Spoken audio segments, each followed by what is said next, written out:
இன்னும் துன்னூன் கோபமாக வெளியேறிய போது அவரை நாம் நெருக்கடியில் ஆக்க மாட்டோம் என்று எண்ணிக்கொண்டார். எனவே அவர் துன்பமான இருளில் இருந்து, உன்னை தவிர வணக்கத்திற்குரிய இறைவன் யாருமில்லை, மிகவும் தூய்மையானவன், நிச்சயமாக நான் அநியாயக்காரரில் ஒருவனாகிவிட்டேன் என்றார். நிச்சயமாக நான் அநியாயக்காரர்களில் ஒருவனாகிவிட்டேன். வேதத்தின் ஒரு தெளிவு உங்களுக்கு வரும்பொழுது உங்களுடைய குறைகளை நீங்கள் காண்பீர்கள் என்பதற்கான ஒரு சாட்சியம். வேதம் உங்களுக்கு தெளிவுபடுத்தும் போது நீங்கள் மகிழ்ச்சியில் தொல்பவர்கள் அல்ல, பெருமை கொள்பவர்கள் அல்ல, எனக்கு எல்லாம் கிடைத்து விட்டது என்று பெருமை கொள்பவர்களும் அல்ல. உங்கள் குறைகளை நீங்கள் காண்கின்றீர்கள். நிச்சயமாக நான் அநியாயக்காரர்களில் ஒருவனாகிவிட்டேன். வேதம் அவருக்கு தெளிவுபடுத்தப்படுகிறது. தன்னை பற்றி அறிகிறார். நான் எவ்வளவு அநியாயக்காரனாக இருக்கின்றேன் என்பதை அறிகிறார். நமக்கான பாடம். வேதம் தெளிவுபடுத்தும் போது நான் மதிமயங்கி விட்டேன், என்னையே மறந்து விட்டேன், மெய் மறந்து விட்டேன் என்பது நீங்கள் வேதத்தை இல்லை, வேறு ஏதோ ஒன்றின் போதையில் இருக்கிறீர்கள், அவ்வளோதான். அது கேட்டதும் பார்த்ததும் பரவசம் அடைஞ்சிட்டேன், மயக்கத்தில் ஆகிட்டேன், என்னையே மறந்துட்டேன், மெய் மறந்துட்டேன், நீங்கள் போதையில் இருக்கிறீர்கள். அங்கே வேதம் உங்களுக்கு தெளிவுபடுத்தவில்லை, வாழ்க்கையில் எந்த பாடமும் அதில் இல்லை, நீங்கள் போதையில் இருக்கிறீர்கள், அவ்வளவுதான். நீங்கள் மெய் மறந்தது எல்லாம் தெய்வ வழிபாடு என்று கூறிக்கொண்டிருக்கிறீர்கள், தெய்வத்தை நான் கண்டுவிட்டேன் என்று கூறுகிறீர்கள், அது போதை. போதையைத்தான் நீங்கள் தெய்வத்தின் வழிபாடு செய்கிறீர்கள், தெய்வத்தை அறிந்து கொண்டேன் என்று கூறிக்கொண்டிருக்கிறீர்கள், அது போதை. இன்னும் கூறுகின்றான், எனவே நாம் அவருடைய பிரார்த்தனையை ஏற்றுக்கொண்டோம். எது பிரார்த்தனை? இப்பொழுது என் இறைவனே நான் அநியாயக்காரர் ஆகிவிட்டேன் என்று அவர் கூறுகிறார். அப்படின்னா அதற்கு அர்த்தம் என்ன? நான் இந்த அநியாயத்திலிருந்து விடுபட வேண்டுமே என்பது அங்கே பிரார்த்தனை இருக்கிறது.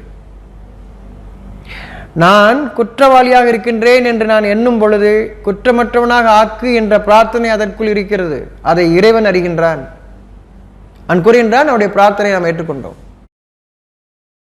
என் இறைவன் எனக்கு இது கொடு அது கொடு என்று கேட்பதல்ல பிரார்த்தனை.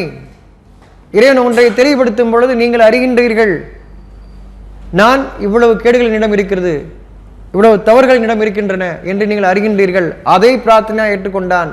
எப்படி? இதை நான் மாற்றி அமைக்கின்றேன். நீங்கள் ஏற்றுக்கொண்டீர்கள் அல்லவா? உங்களுடைய தவறுகளை ஏற்றுக்கொண்டீர்கள் அல்லவா? இப்பொழுது அது பிரார்த்தனையாக மாறுகிறது. அந்த தவறை நீக்க வேண்டும் என்ற பிரார்த்தனையாக அது மாறுகிறது. இறைவன் அறிகின்றான். அவரை துக்கத்திலிருந்தும் விடுவித்தோம், நம்பிக்கை கொள்பவர்களையும் விடுவிப்போம். அவரை துக்கத்திலிருந்தும் விடுவித்தோம், நம்பிக்கை கொள்பவர்களை விடுவிப்போம். ஒன்று நிகழ்ந்ததை அறிவிக்கின்றான், அதை பாடமாக நீங்கள் எடுத்துக்கொண்டால் உங்களுக்கும் அது உண்டு என்று அறிவிக்கின்றான். விடுவித்தோம். உங்கள் வாழ்க்கையிலும் நீங்கள் ஒரு சாட்சியை பார்க்கின்றீர்கள். இந்த மனிதர் நல்லவர் தான், கொள்வது நல்லதுதான், அவருடைய வாழ்க்கையில் நான் சாட்சியாக நான் அவருடைய தொடர்பில் இருக்கின்ற காரணமாக நான் அறிகின்றேன். சாட்சி காட்டப்பட்டது, அவர் விடுவிக்கப்பட்டார். உங்களையும் விடுவிப்போம் என்று கூறுகின்றார். ஏற்றுக்கொள்கிறீர்களா? உங்களையும் விடுவிப்போம். நம்பிக்கை கொள்கின்றீர்களா? எதையெல்லாம் நம்பிக்கை கொள்ள வேண்டும், எதெல்லாம் நன்மை என்று நம்ம பார்த்தோம் இல்லையா? கொஞ்ச நேரத்துக்கு முன்னாடி 2:127 படிக்கும்போது நம்ம அதை பார்த்தோம். படிப்படியாக ஒவ்வொன்றாக ஒன்று மற்றதோடு ஒன்று மற்றதற்கும் விளக்கம் தரக்கூடியதாக வேதத்தின் ஒரு வாக்கியம், ஒரு வரி ஒன்று மற்றதற்கு விளக்கம் தரக்கூடியதாக, ஒன்றோடு ஒன்று பொருந்தி வாழ்க்கைக்கு வழிகாட்டக்கூடியதாக விடுவித்தோம், விடுவிப்போம். விடுவித்தோம் என்பது உங்களுக்கு சாட்சியாக காட்டப்படுகிறது. உங்களுடைய வாழ்க்கையிலும் அது சாட்சியாக காட்டப்படுகிறது. இனிமேலும் நான் விடுவிப்போம் என்று கூறுகின்றான். நீங்கள் ஒன்றை விரும்புகின்றீர்கள், அதை அடைகிறீர்கள், இறுதி நாளில் அதை அடைகின்றீர்கள். அதற்குரிய அது நிறைவேறக்கூடிய அந்த நாள் இறுதி நாள், அந்த விருப்பத்திற்குரிய இறுதி நாள். அது நிறைவேறும் பொழுதே நிறைவேறிவிட்டது என்று நீங்கள் மகிழ்ச்சி கொள்ளாதீர்கள், இன்னொன்று தொடங்கி இருக்கிறது என்ற அர்த்தம். உங்களை ஒரு நிலையில் நான் விட்டு வைக்க நாடவில்லை.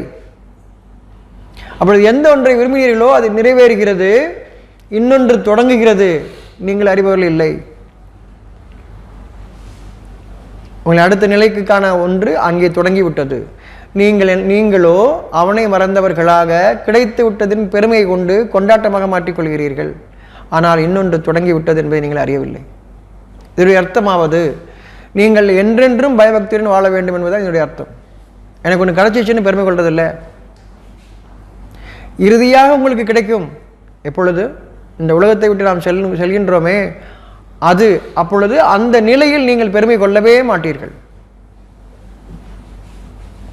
ஆனால் நீங்கள் வாழ்ந்து கொண்டிருக்கும் போது பெருமை கொள்வீர்கள். வேதத்தை நீங்கள் அறியும் பொழுது, வேதத்திலிருந்து ஒரு விளக்கம் வரும் பொழுது, வேதத்தை நீங்கள் படிக்கும் பொழுது, இறைவன் உங்களுக்கு செய்தியை அறிவிக்கும் பொழுது உணர்கிறீர்கள், இது முடிந்து விட்டதல்ல, இன்னொன்று தொடங்கி இருக்கிறது என்று அறிவீர்கள். எப்பொழுதெல்லாம் நீங்கள் ஒன்று பெற்றீர்கள் நினைக்கும் பொழுது இன்னொன்று தொடங்கி இருக்கிறது, இன்னொரு தேவையை உங்களுக்கு தந்திருக்கிறான் என்ற அர்த்தம். ஒரு தேவையை கேட்டீர்கள், அது கிடைத்து விட்டது, முடிந்து விட்டது என்று நினைக்கிறீர்கள். எனக்கு ஓகே, எல்லாம் செட்டில் ஆயிடுச்சு. அப்படி கிடையாது, இன்னொன்று தொடங்கி இருக்கிறது, நீங்கள் அறியவில்லை. எதன் காரணமாக நீங்கள் பணிவுடனே இருக்கிறீர்கள்? அவர்கள் இவர்கள்தான் பயபக்தியுடையவர்கள் என்று கூறுகின்றார். உங்களுக்கு சதா இறைவனுடைய பார்வையில் நீங்கள் இருக்கிறீர்கள் என்பதற்கான அர்த்தம், உங்களை உயர்த்தி கொண்டே இருக்கின்றான். நீங்கள் பயபக்தியுடனேயே எப்பொழுதும் இருக்க வேண்டியவர்களாக. பயபக்தி என்பது பிறருக்கு காட்டுவதல்ல, நீங்கள் அறிந்து கொள்வது. உள்ளச்சத்துடன் இருக்கிறீர்களா? ஒவ்வொன்றும் உங்களுக்கு இலக்கு காட்டப்பட்டு கொண்டே இருக்கிறது. ஒவ்வொன்றும் படிப்படியாக கிடைத்தது, விடுவித்தோம், அது உங்களுக்கு சாட்சியம். இனி உங்களுடைய வாழ்க்கையில் இன்னும் பல இருக்கின்றன, விடுவிப்போம், அதையும் நாம் விடுவிப்போம். அவனை தவிர இல்லை என்பதன் மீது நான் நம்பிக்கை கொள்ளும் போது இந்த சூழலில் விடுவித்தவன் அவன் சாட்சி காட்டியிருக்கின்றான். உங்களுக்குள்ளும் சாட்சி, உங்களை சுற்றிலும் சாட்சி, உள்ளும் புறமும் அத்தாட்சிகள் நிரப்பமாக நான் வைத்திருக்கின்றேன் என்று கூறுகின்றான். சாட்சியாளர்களை நீங்கள் காணுங்கள், உங்களுக்குள்ளும் சாட்சியை காணுங்கள். அவர்களை விடுவித்தான், உங்களை விடுவிப்பான். விடுவித்ததின் காரணமாக முடிந்து விட்டதல்ல, இன்னொன்று இருக்கிறது, மற்றொன்றும் இருக்கிறது. நீங்கள் இன்னும் தகுதி பெறவில்லை, தகுதி பெறும் பொழுது உங்களுக்கு அதை நிறைவேற்றுவான். மற்றொன்றும் இருக்கிறது, அப்பொழுது மற்றொன்றும் இருக்கிறது. தொடர்ச்சியாக சுழற்சி அல்ல, நேர்கோடு. இறைவனுடைய பாதை நேர்கோடு, வாழ்க்கை சக்கரம் அல்ல. இறைவனுடைய பாதையில் நீங்கள் உருவாக்கி கொண்டது சக்கரம், இறைவனுடைய பாதையில் நேர்கோடு, நேர்வழி, ஒரே நேர்கோடு, ஒன்றிற்கு மேல் ஒன்றிற்கு மேல் ஒன்றிற்கு மேல், அதை நோக்கி திரும்பி வருவதல்ல. இறைவனுடைய வழிமுறை ஒரே நேர்கோடு, நேர்வழியில் நீங்கள் பயணம் செய்து கொண்டே இருப்பீர்கள். சுற்றி வருவதல்ல, அது இவர்கள் கற்றுக் கொடுத்தது. அது உருவத்திற்கு தான் சுற்றி வரக்கூடிய அந்த வழி. உங்களுடைய மனம் ஒரே நேர்கோட்டில் பயணம் செய்யும், உங்களுடைய இறைவனுடைய பாதையில். இவர்கள் கூறுவதல்ல, வேதத்திற்கு புறம்பாக இவர்கள் அனைவரும் கூறிக்கொண்டிருக்க வாழ்க்கை சக்கரமும் அல்ல. இது நேர்வழி பயணம், எல்லை இல்லாத பயணம், சுற்றி திரும்பி வருவதல்ல. அல்ல, புரிந்து கொள்ளுங்கள், வேதம் அறிவிக்கின்றது. விடுவித்தோம், விடுவிப்போம்.